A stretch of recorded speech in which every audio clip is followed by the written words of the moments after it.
Hello. I know this is not the most relevant topic for me to talk about, and, well, I probably should be talking about the Watkins Glen race as opposed to the more basic reflections that I'm going to talk about on my personal shit. But to give a little brief description of the Watkins Glen race, I did have a fun time. I was actually impressed that William Byron was actually able to manage to finish the race with a very wounded car, just like how you would have back in the old days of the Gen 4 and Gen 5 era of NASCAR, where whenever you would get caught up in a big crash, your car would be fixed on just to get back out on the racetrack, so your car would look like a modified race car, so you can save some points that you could have lost if you were DNF'd. Which is why I absolutely despise this ridiculous damaged vehicle policy bullshit with a burning passion, but I digress. Also, I first thought this was going to be a complete smackdown performance by Ross Chastain, but Shane and Chris Buescher took off like a fucking rocket towards the field and actually moved Shane out of the way on the final lap. It's definitely one way to get your redemption after you lost on at least, I think, 2 occasions. You lost to Kyle Larson by 1/1000th of a second, thus being the second place finisher to the closest finish in NASCAR history, as well as that tangle with Reddick at Darlington. Overall, it was a pretty fun race. I actually think it's better than 2023. It didn't entirely feel like it was a one-man show all the way. No pun intended, since that's Ross Chastain's number. But yeah, I'll take a 12th place finish for specifically Kyle Larson, given the circumstances, how no contenders except for, I think, Chase Briscoe finished inside the top 10. Because, well, every contender got mangled at some point in the field, especially the vast majority of them being involved in the first big one at Watkins Glen, before they even got to complete a lap. I send my sincere condolences to Ryan Blaney and their fans, because, well, wow. Just to go out like that, because people got their head up their ass and just decided to just throw so many wrenches into a jet engine. But anyways,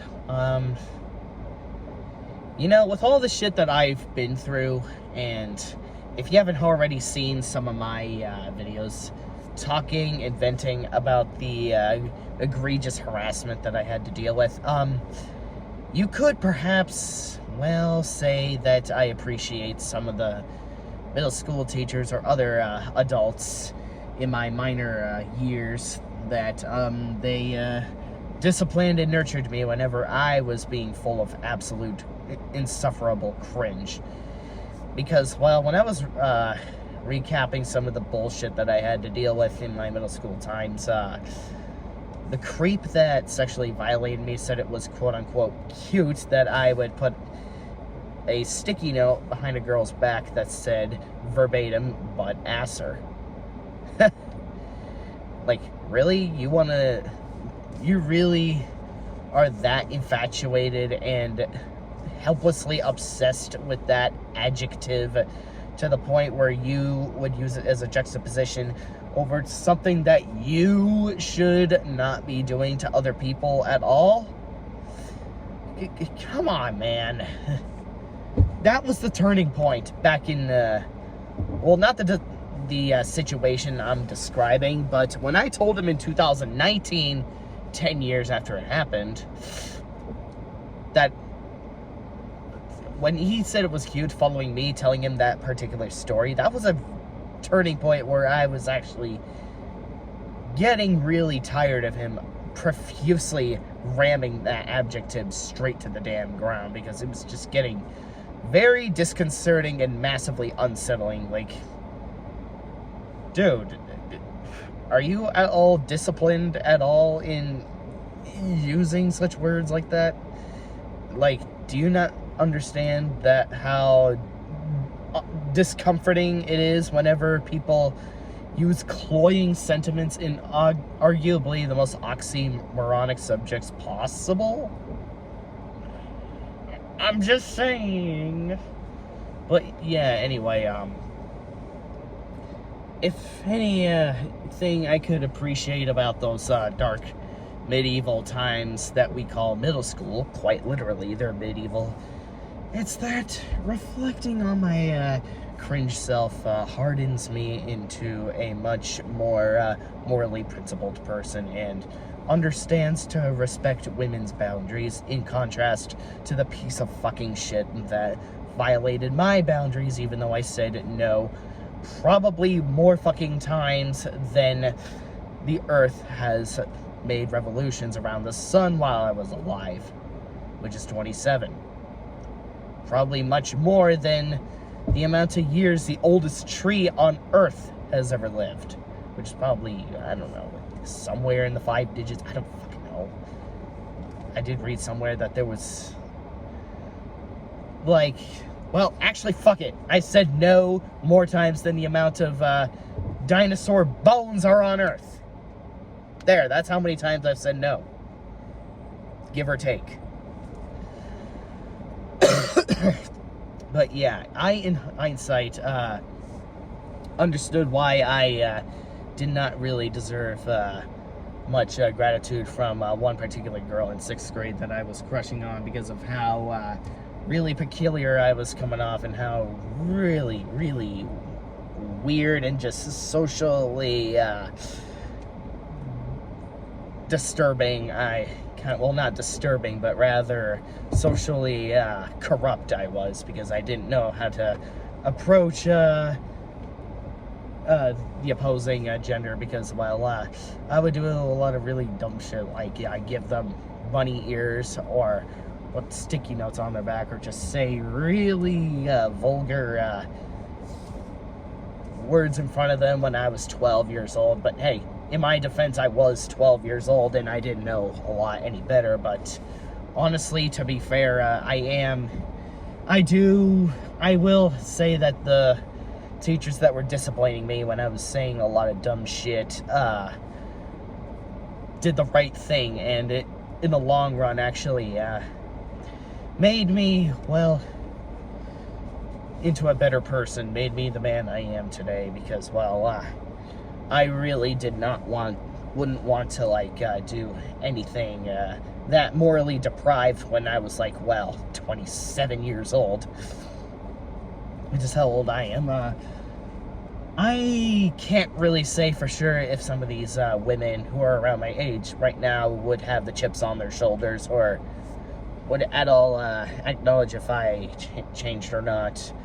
But to be fair, about the girl I had a crush on in 6th grade in question, when I met her for the first time in what was it? Oh yeah, 2012, I think, when I was a sophomore, when I met her for the first time in, like, I think 3 years. She didn't really seem to show any signs of disconcertment towards me. She said, "Oh, hey, it's Alex. It's been a long time. I wonder how he's been." Or I think, actually, I think it was either sophomore year or junior year. Yeah, to be fair, she didn't really show any signs of discomfort around me, because she probably was giving me the benefit of the doubt.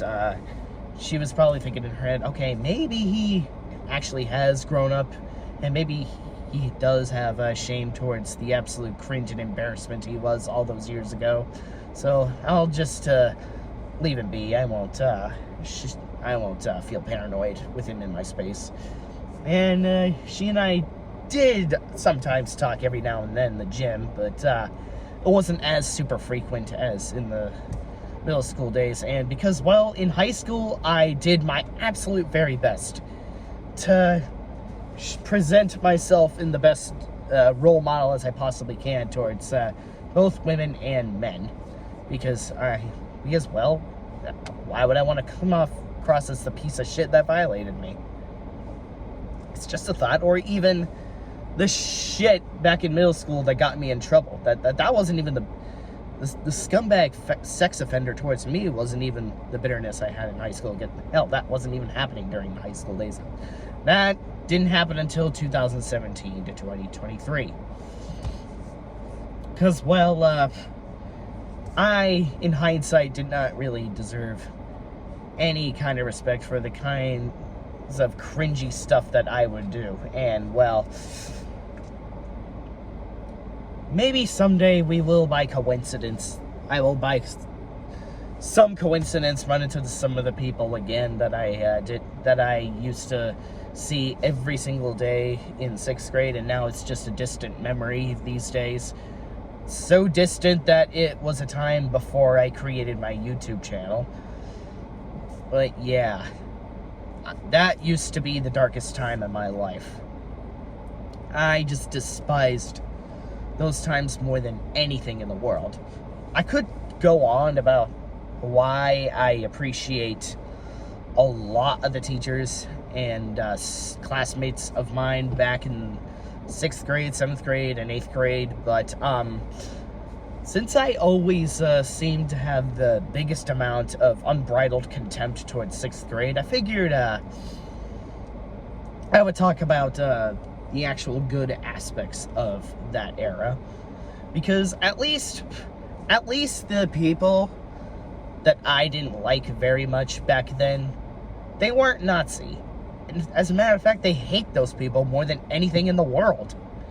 They damn well know better. They're far too moral to really sink to that level of deplorability. I know that for a fact. Everybody that knows them knows that.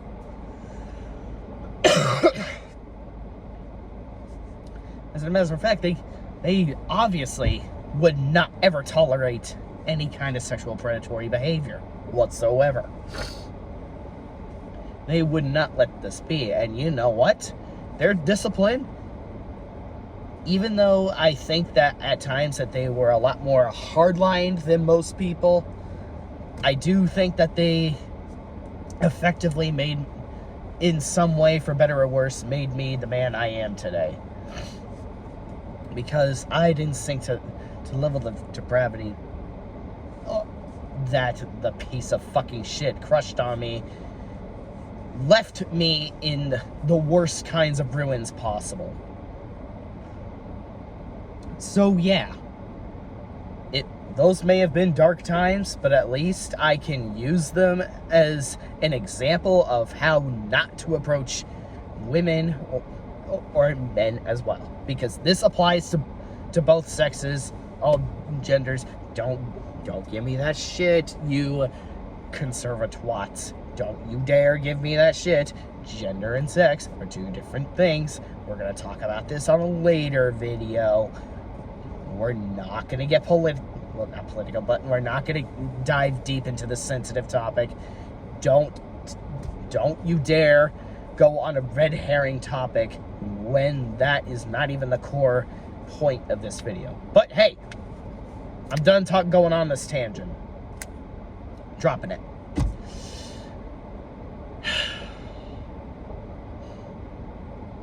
The point is, as much as I absolutely despised those dark ages of mine as far as school goes, elementary school was the golden age. Then middle school was quite literally the medieval times, the dark ages. And then high school was the Renaissance and golden era, and now college is now, well, college, the current college that I'm at is pretty much the Enlightenment era, because high school to community college was the golden age. The university I am at right now is the Enlightenment era, because, well, my mom and dad were not wrong when they said that those middle ages of school are what makes you a better person. And you know what? Sometimes I, in hindsight, think I kind of deserved the detention that I got. Did I deserve detention when I put that cringeworthy sticky note behind a girl's back? Well, yes. Because, well, you could say that was a learning experience, so I wouldn't, well, do that when I am 27 years old. In contrast to the piece of shit that was actively and knowingly violating my boundaries when we were in our 20s. I didn't want to sink to that level of depravity. That piece of shit was actively reminding me the worst version of my 12-year-old self. I was making all sorts of extensive efforts to grow away from that. Why would I want to associate myself with someone worse than that exhibit of mine? Why would I want to associate myself with someone that's a far worse version of me in 6th grade? That is just the most toxic and demoralizing thing on the face of this fucking planet. And it does nothing but exacerbate my mental health, as well as my past tense angst towards those dark times of my life.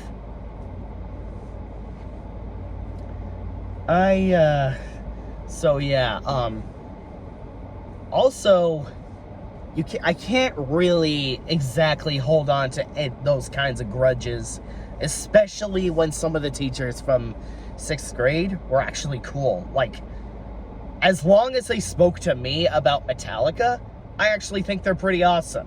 Like, they actually wanted to engage with me with something that I banged and ruined my spine to. Like, lots of people told me when I was talking about my dark ages with them, they actually said that they wish they had teachers as cool as that. I was actually surprised some of them gave enough of a damn to talk with me about NASCAR, Metallica, maybe even Guitar Hero for that matter. They didn't even think that me exposing myself to very visceral media was of any kind of bad influence at all. Hell, Mrs. I'm not going to say names, but let's just say her last name rhymes with Toe. Mrs. Toe even operated the Macbeth play for the whole school. Because she saw the importance of us learning about history, William Shakespeare's tales, and, well, the importance of tragedies of Macbeth.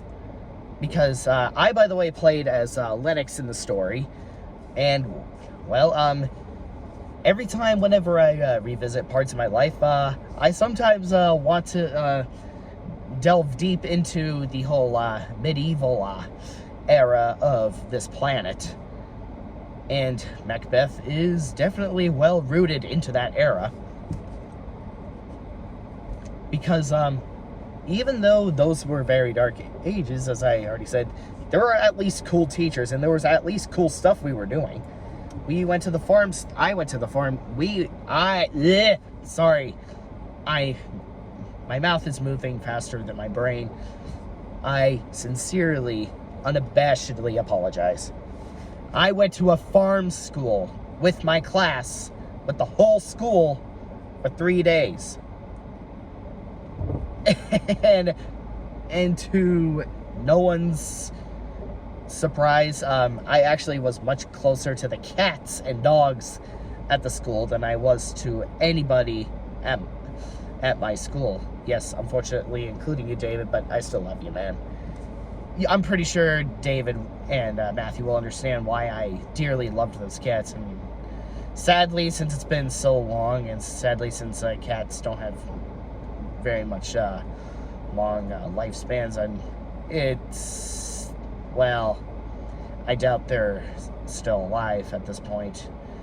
If they actually remained healthy and turned almost nearing 20 years old, then that is definitely something to rejoice, but I'm not sure if I can't really say I'm confident enough that they're still alive. I nevertheless do miss them all. I miss being at that farm school. But it does nevertheless speak volumes about how extremely toxic and, well, just unendurable the school really was, when I was closer to the animals than I was with any singular human being. But yeah, if they actually got to know, or actually realized how I've blossomed for 15 years since 2009, I probably would be on the bestest of terms with them. Coming to think of it, some of them probably only disciplined me because they wanted the very best for me and saw my potential and just wanted to create a salubrious environment for people that had their space violated or did stuff that was off the deep end, or at least was trying to keep people from doing stuff off the deep end. And we did indeed have our funny moments, but it didn't really make up for the whole bunch of toxicity that really severely damaged the whole school environment for me. But sometimes I, in hindsight, have to admit that it was a necessary evil for me to go through. After all, Mrs. Toe was the one that introduced me to the power metal band Rebellion. Seriously, go check out their discography and their first album from 2002 if you haven't already. I think that was their first album from 2002, and that was the album that they covered the tragedy of Macbeth story. But yeah, who knows where many of the classmates of mine and teachers are right now. At least the exceptionally good teachers. I'm not going to name their actual last names, but let's just say, to name a few, Mr. Hold on. Mr. Dinkelbin, Mr. Boss, Miss Alone, Miss, let's just say Miss City in Virginia here. And, who else? Obviously Miss Stowe, because she arguably has the most interesting passion in history and travel, too, since she's been to many castles before.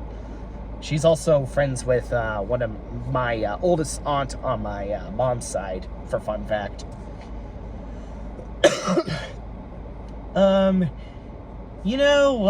Because I went through so much worse shit, let's just say, Miss, person that shares the last name as Chase Elliott was actually, for better or worse, a mixed bag than really someone, well, hostile. Because, well, when you go through so much worse shit, especially when it involves Nazis lying to you about your best friend's disappearance and, well, some sexual predator leaving you in emotional ruins and psychological ruins, you realize that some of the people from your darkest hours aren't all that toxic after all. Oh, and by the way, we watched Bill Nye the Science Guy in my science class, so, it was dark, but maybe it wasn't all dark all the time, because we had thrilling stuff like that, as well as the Freaky Friday where Miss Elliott was exploding the Diet Coke and Mentos, which, by the way, that's exactly what influenced that on this channel, in case if I didn't tell you the story already. My darkest hours definitely nurtured the man I am today. As, luckily, my PTSD of those days have been shaken off. For the most part, anyways. Do I still cringe? Well, every now and then. But at the same time, my PTSD isn't as rampant as it used to be. It doesn't stress me out as much as it used to. Definitely not to the magnitude that piece of dog shit predator put me to. It's still lingering, and I don't know how long it's gonna linger. It's probably gonna linger as long as I don't have my closure.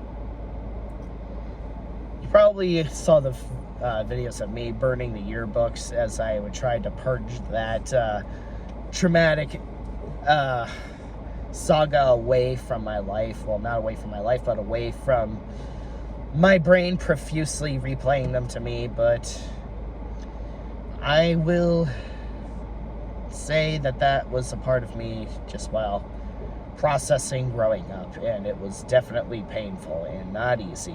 Sometimes I wish I would have cared a little more about the history in class, but because it was so toxic, I didn't care about the references to Chernobyl. I didn't care much about any reference to World Wars, and it really didn't help that my mother was super paranoid about me playing Call of Duty World at War, which exposes me to the importance of history while forcing me to watch a really shitty movie from 1979 known as The Jerk. Like, you would rather expose me to racist language than to let me delve into the basic essential information and media that presents the horrors and, well, intriguing events that was World War II. How the fuck does that work? Like this is like the ultimate double standard. Like, why would you want to expose me to a movie with racist language being notorious, but think it's the end of the world whenever I play as an ally soldier killing and shooting and butchering Nazis? Why is this such an evil thing to expose your 12-year-old to? It's really, really never too late to teach your kids the evils and deplorability of Nazis, especially when this soul right here has been ruined and violated by Nazis.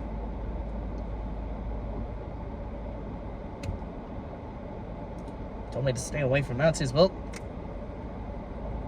didn't take up much effort to ruin me, that's for sure. I know I'm pretty much repeating myself ad nauseum, but, well,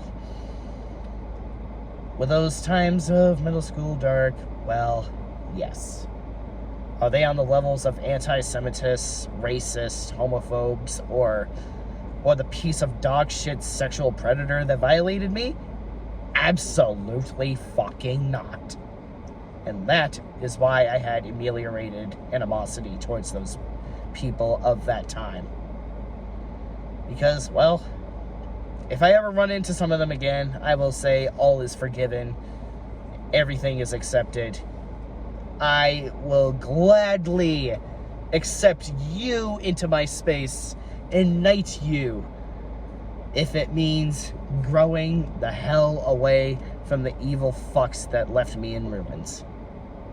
In much worse exhibits than that time we were mutually in. It's just some food for thought that I wanted to get off my chest while I was trying to deal with the insomnia that I was going through at the campground, and of course the fact that service is complete doo-doo up there. I know I probably should be focusing on me, well, just, well, hanging around at the campsite and enjoying the fact that I was at one of the most kick-ass races at the Glen. It is definitely one of the more kick-ass races in recent Watkins Glen memory. But I feel like I could offer some reassessed perspectives of the stuff that emotionally used to leave me in ruins and absolute stress. But now I can really say that I can somewhat embrace the darkness that scarred me, if it means making the man I am today. Unlike the piece of shit that did everything to harass me, I respect boundaries, and I always will.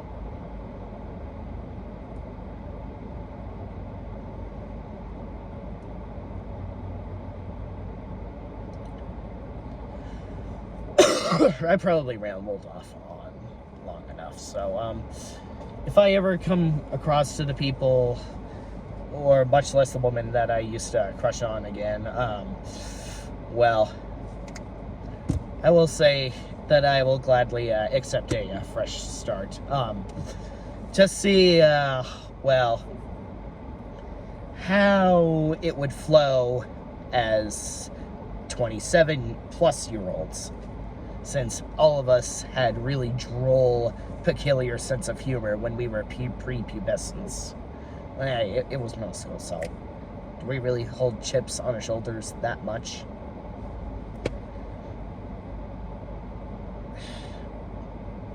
Well, I only do towards some piece of shit that hasn't yet grown past the middle school cringe mentality. Anyways, I'm done talking. I'm done getting this off my chest, so I hope you all feel satisfied with this food for thought. So, good night.